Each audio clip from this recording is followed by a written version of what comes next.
All right, folks, I'd like to welcome Pacific Fertility Center of San Francisco, and you may begin. Thank you so much for the introduction. Hi, my name is Dr. Jennifer Agard. I'm here presenting with Pacific Fertility Center and a group of wonderful panelists.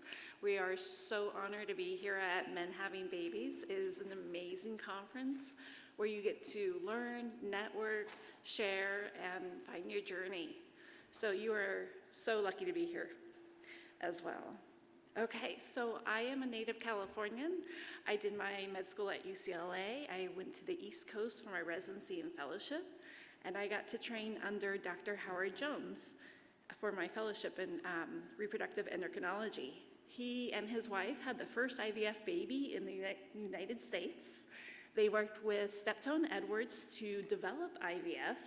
Steptoe and Edwards had the first IVF baby in the world, and their baby was born 4 months before the Joneses. So Steptoe and Edwards got the Nobel Peace Prize. But the Joneses were amazing, and they started the first fellowship, grew this field, and were just so inspirational. After fellowship, I moved back to California and have been serving the Bay Area since then. And I also got the Heart of Marin Award. So fertility physicians are double board certified. So you're board certified in OBGYN and in reproductive endocrinology. Okay. I joined Pacific Fertility Center because it's one of the largest practices in the Bay Area. It has an amazing reputation, and it's very patient-centered. So they have been here over 20 years and have had over 13,000 babies born. That's nothing to, something to take note of.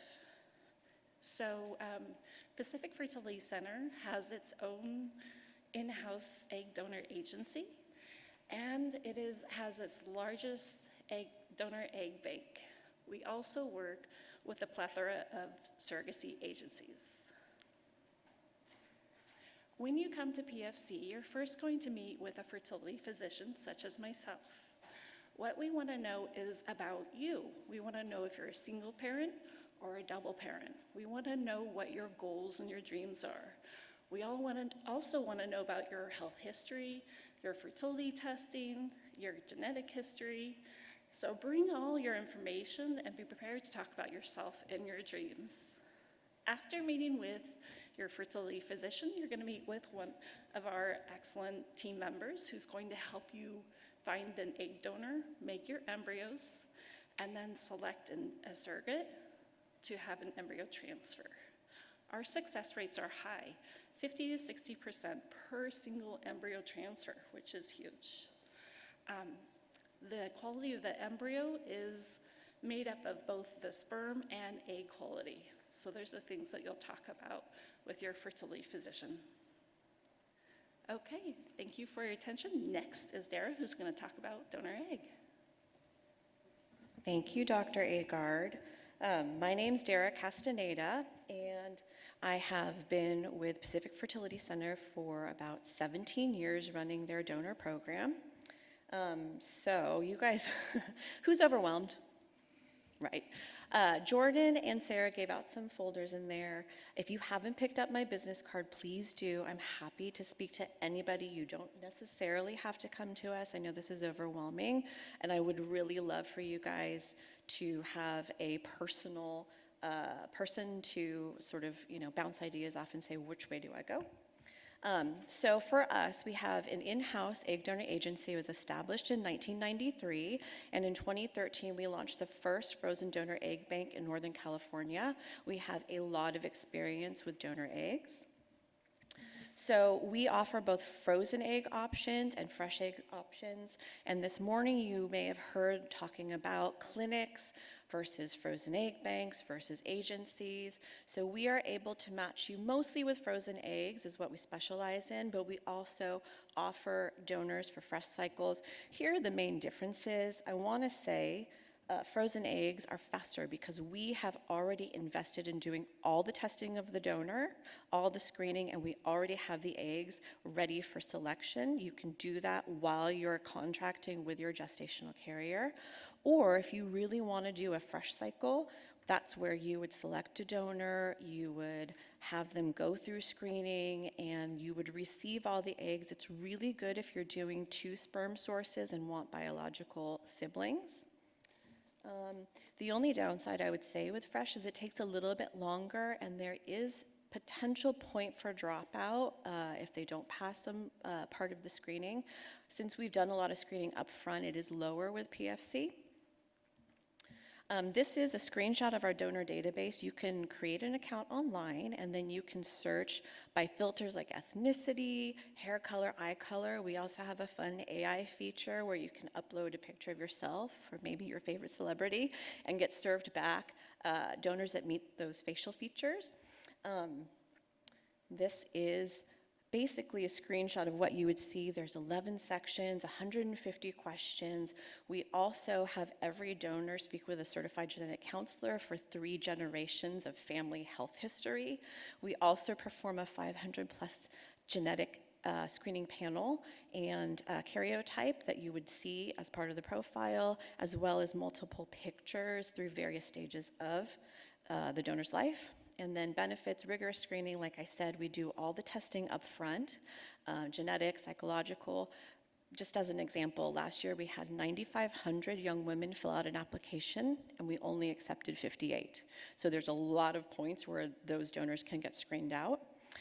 Large pool of donors for selection. We have about 60 to 70 at any given time. We do legal agreements ahead of time with the donors, and many of our legal agreements have been submitted for birth orders, and so they've passed the sniff test. And then we offer both frozen and fresh egg options, embryo testing, guarantee packages, and competitive pricing. Thank you. I'm going to pass it off to Georgia.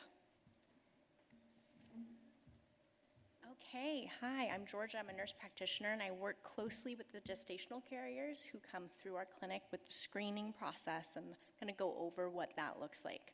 So you have your beautiful embryos, or they're in the creation process, and you need to start thinking about selecting a gestational carrier, or also known as surrogate, to carry your future babies. I'm sure there's lots of agencies going to be talking about their specific process and how it works at that particular agency. So just kind of like a high level here, you'll make a profile, kind of like you do with us for our donor egg bank. Create a profile, you say what you're looking for in a gestational carrier, and that agency helps match you with them. Once you've selected a candidate, the agency will help by sending the records over to us, and that's where I come in, or another provider like me, where we read through all of their records, line by line, using ACOG, ASRM, and CDC guidelines to really make sure that this individual is safe and competent, physically wise, to carry your babies, because their health is intertwined. And so we take this very seriously and go very slowly, so we make sure that we're making a safe decision both for your family and also for the individual undergoing the surrogacy as well. So after they're approved on the medical record side, we'll say, okay, you can come through and start our actual in-person screening process. So we will begin that with virtual medical history taking, making sure everything is up to date from the time that we did their medical record review, see if there's anything that's been missed. We'll risk consent them for the risks of just being a gestational carrier. And then after those, they'll move on to the in-person. So that's where they'll fly out. If they're not nearby or local, they'll fly to the clinic. So we can do a mid-cycle evaluation. Basically, we want to look at what their lining would look like at the time that we put that precious little embryo in there, make sure that it hits our criteria of saying that this looks like it would be a successful transfer. That's what we're trying to check off at that point. We do the physical exam, again, just making sure that she is a healthy individual, or they are a healthy individual. And we move on to the mock embryo transfer. So this is kind of like a dress rehearsal of making sure that we're not hitting any bumps in the road there, or that would make it challenging on the day of the very, very important transfer. We move on to pre-cycle consultations and preparation for getting her ready for the transfer cycle. And then we would be seeing you all for that embryo transfer day and be following along, where you will hopefully be able to come into the rooms for the OB ultrasounds. It's a really, really exciting time of the entire process, of course. So next you'll be talking with our therapist here that I got to work with my wife when we went through, because I was a patient at PFC before I was a provider.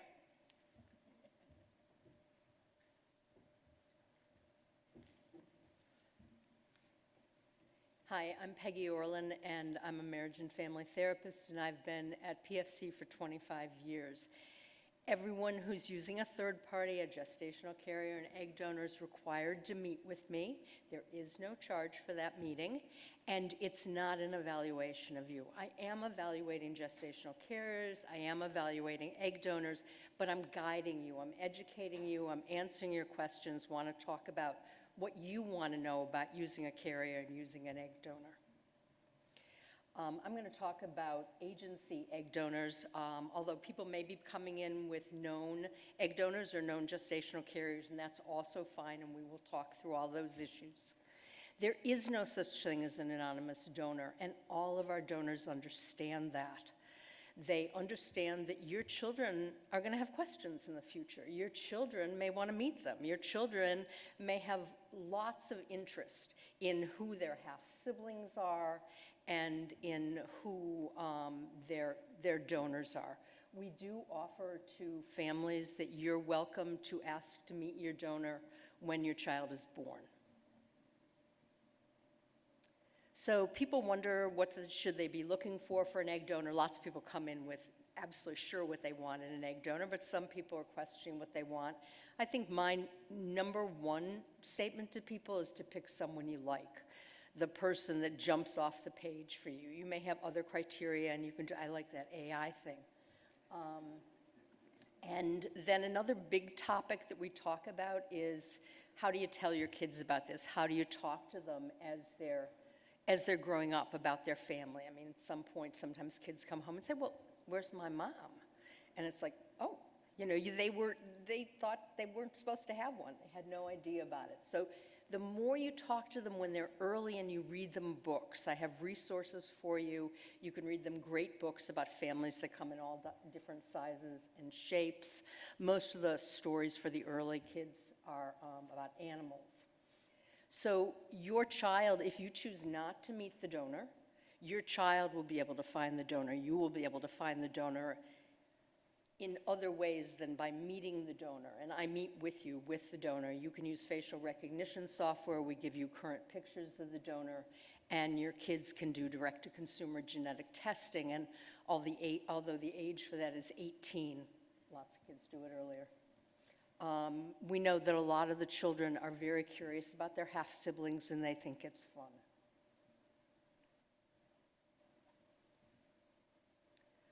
So gestational carriers, who becomes a gestational carrier? These are women who have completed their family. They don't want any more children, so they're very clear that it's your baby and not their baby. So you want to work with a family like that. And these women love being pregnant. They feel the best of any other time in their life. Lots of them are church-going women, and they've got a lot of support for going forward as being a gestational carrier. They'll all have psychological testing. All the agencies that we work with will provide psychological screening for your gestational carrier, which will include psychological testing, an interview, and guidelines of the American Society for Reproductive Medicine will be followed. So one of the big topics we talk about is what kind of relationship are you going to have with your gestational carrier? Agencies go over that. I mean, they're incredible guides through the process.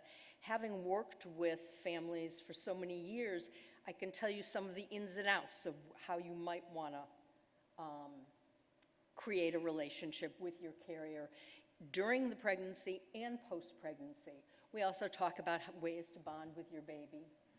We don't do any traditional surrogacy at our clinic, and there are lots of books on different types of families that talk about surrogacy as well as talking about the egg donation. Overall, I'm there to talk about your concerns, what questions you have, your worries about this, and also to share your excitement with you. So, yeah, I'm going to stop there. Oh, I have to tell you one more thing. Recently, a male couple told me that I was the most fun person to talk with at PFC. So I would like to add that to my credentials. Okay, so we're going to now take questions. Thank you all for listening. Does anyone have any questions? Any questions? Oh, good. Coming.